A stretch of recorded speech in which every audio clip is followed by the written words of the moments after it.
party right after Paris had been liberated from the Nazis. I have found there all whom I respect most, the greatest thinkers, the greatest poets, and all the faces of the resistance fighters, he said. He moved to the south of France in 1947, where he ended up dying in 1973. It's not all positive. After a 78-year-long career at the absolute top of high art, all while rocking a stripy t-shirt, painting his pants. And for those of you who haven't played along, listening before, how we do Evil Genius is, we have 3 envelopes, each of which contain revelations and facts, which steer the discussion and move us towards an idiotic, troll-gathering, reductive vote at the end of the programme, where I have to go into hiding for a few days after it drops. So envelope number 1. Who has it? Oh, I got it. Tom Helen. That'll be your name in Spanish. Tom Helen. Tomas.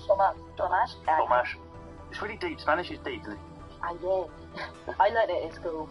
Oh. I just have a knack for accents. Sounds good there. I really wanted to read his name out. It was a big long name. Do you want to go? But it's okay, you did that, it's fine. No, you should do it. Have a go. Oh, it's right to let me learn Spanish, like when you went on holiday to Tenerife or something. Okay, it's right there, Pablo Diego. Okay, so now we will retake the Spanish name, read by someone not blagging it with a degree from Middlesex University. Go. Pablo, Diego, José, Francisco, de Paula, Juan, Nepomuceno, María, de los Remedios, Cipriana, de la Santísima Trinidad, Ruiz y Picasso. Oh, that's my ringtone for holiday. That'd be an awesome ringtone, wouldn't it? You're trying to show off to friends. Right, where are we? So, we are on to envelope number 1. Tomas Helen.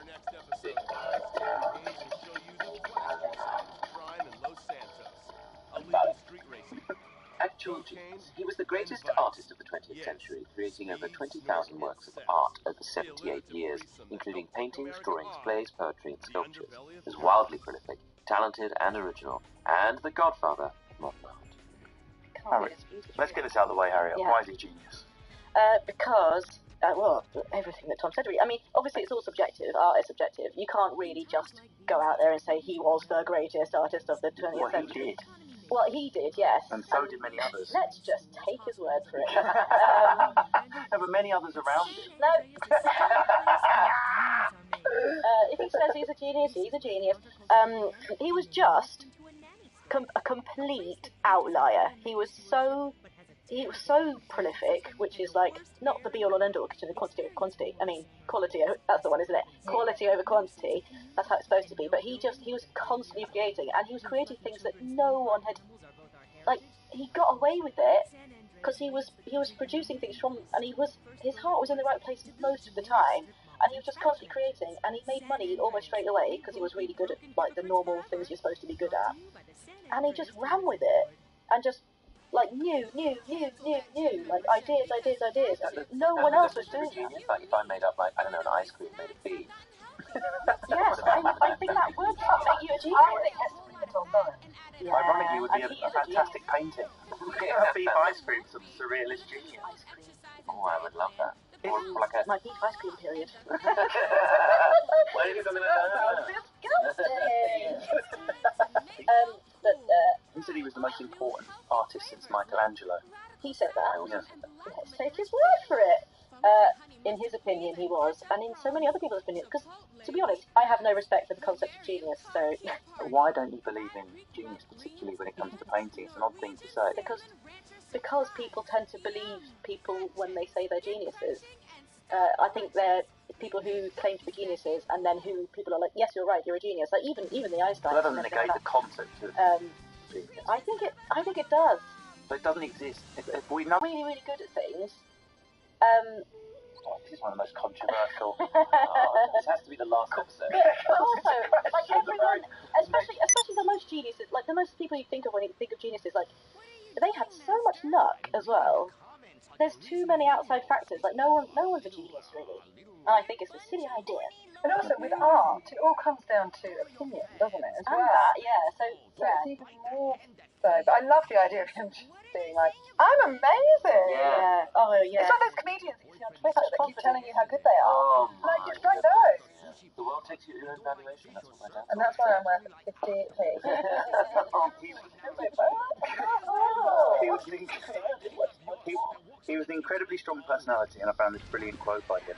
Painting is a form of magic designed as a mediator between this strange, hostile world and us. A way of seizing power by giving form to our terrors as well as our desires. Every time you say painting, I do imagine someone around in dungarees and about to do your hallway. Painters in. Yeah, got the painters in. Yeah. Back to that. Well, all right, this is all very well, but how much is it going to be to do the banister? Thank you. Isn't that why he was genius at translating the world and making us see it in new ways?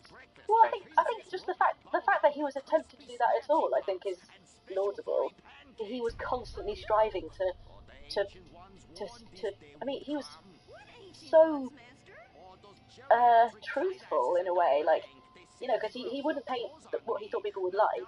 Otherwise, he would have painted like classical. Because he grew up in very conservative Spain, in a small town. People would not have liked what he was doing later there, which is why he liked France so much, because they were so much less conservative. But like, he didn't do it because he thought people would like it. He just did it because it came out and it poured out of him, man. Susie, what do you think of this? He said, good artists copy, great artists steal. Let's just change that to stand-up for a second. Do we agree with it?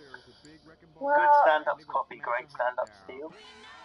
Could we say that? I mean, I think there's something in it. I think that, like, you know, I think we're all doing versions of stand-ups that we like. No, I like grew up watching Billy Connolly, and then was like, I really like storytelling, and so Right. do you know what I mean? I don't think that it's not like he's literally talking about stealing a painting. It's like stealing ideas, right? Or taking it's more taking what he likes from different artists and putting it into something. I've seen parts because I've stood on the shoulders of giants. I think that was said by Newton. But no, just that I threw it. That's a beautiful Newton Abbott. Thank you so much. Newton Abbott. What do you think of that?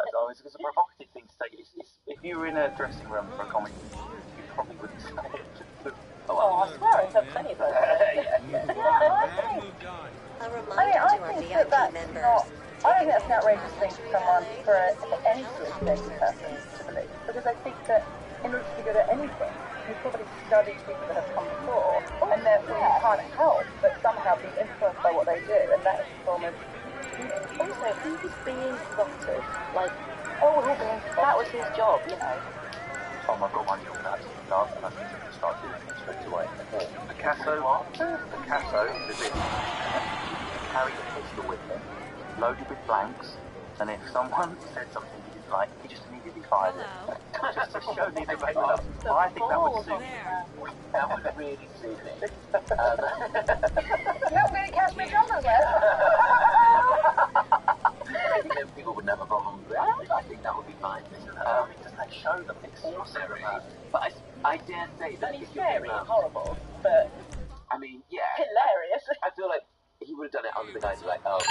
Okay, the networks are down, the equipment is ready, and we've crippled their supplies. Mrs. Rackman has written our check and given us the green light. We're good to finally move on that submarine and stop this threat once and for all. When you're ready, get your crew together and head back to planning. Yeah. What is he like? You know, anybody else's tends to be quite irritating. Cruel and irritating. Yeah. And tedious. Tedious, yeah. Yeah, actually. I'm sure he was. Yeah, I'm sure he was tedious. Yeah. You know, those people who are like worshipped, and they end up being quite boring because everybody's. You need something, huh? One of your rides? Let me know. People like Anne Edmonds, who is hilarious, once said to me, she was talking about a group of male comedians. So I think it works with Picasso as well, and says, well, the problem is they suffer with being male geniuses. Mm-hmm. And I think that, I think that's a thing of like, you know, guys like, I'm brilliant. And everyone's like, well, I suppose he is, he keeps saying it. And I know that he was very good. You have to agree, otherwise he'll make us all deaf with his gun. Yeah. You know, don't say anything. Something Stand-up, so it's like you're either full of self-loathing or think you're a legend. Like, but it's really hard to find a middle line, when, particularly with comedy. Is it? Maybe it's the same with all art.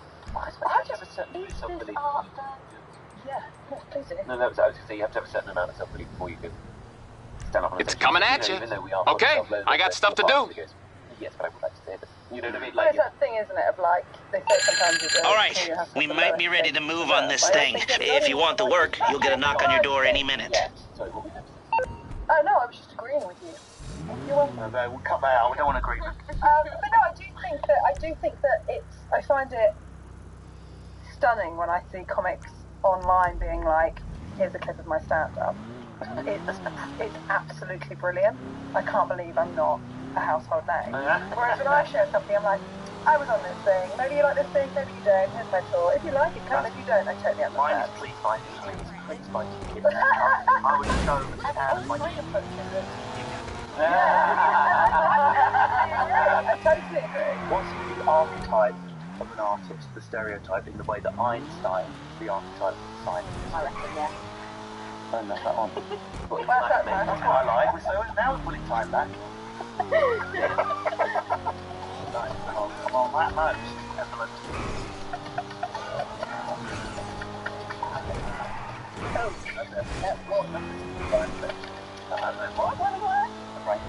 Okay, let's read it. Okay, so this is a quote from Hannah Gadsby, the Australian comedian and art historian, and her Netflix stand-up show, Annette. I hate Picasso, and you can't make me like it.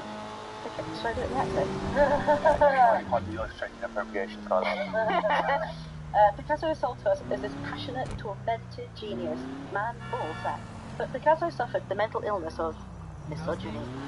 Don't believe me? He said, each time I leave a woman, I should burn her, destroy the woman. You destroy the past she represents. Wow. So even before you get on to the man's actual behaviour, that is something to say, isn't it? Yeah. I mean, this is the case of the prosecution in a nutshell. Picasso had 2 wives, 6 mistresses, and hundreds of lovers. He was obsessed with sex. He called himself he was obsessed with this figure of the Minotaur, this rapacious half-bull, half-man character, chasing these females through the maze, the rutting, strutting. He was a terrifying person, I think. But didn't he also say something about, I'm sure you know this, Harriet, about women, they were either doormats or muses, or something like that, where like he would either have women like he would like put them on a pedestal. Yes. Yeah. We actually did. According to him,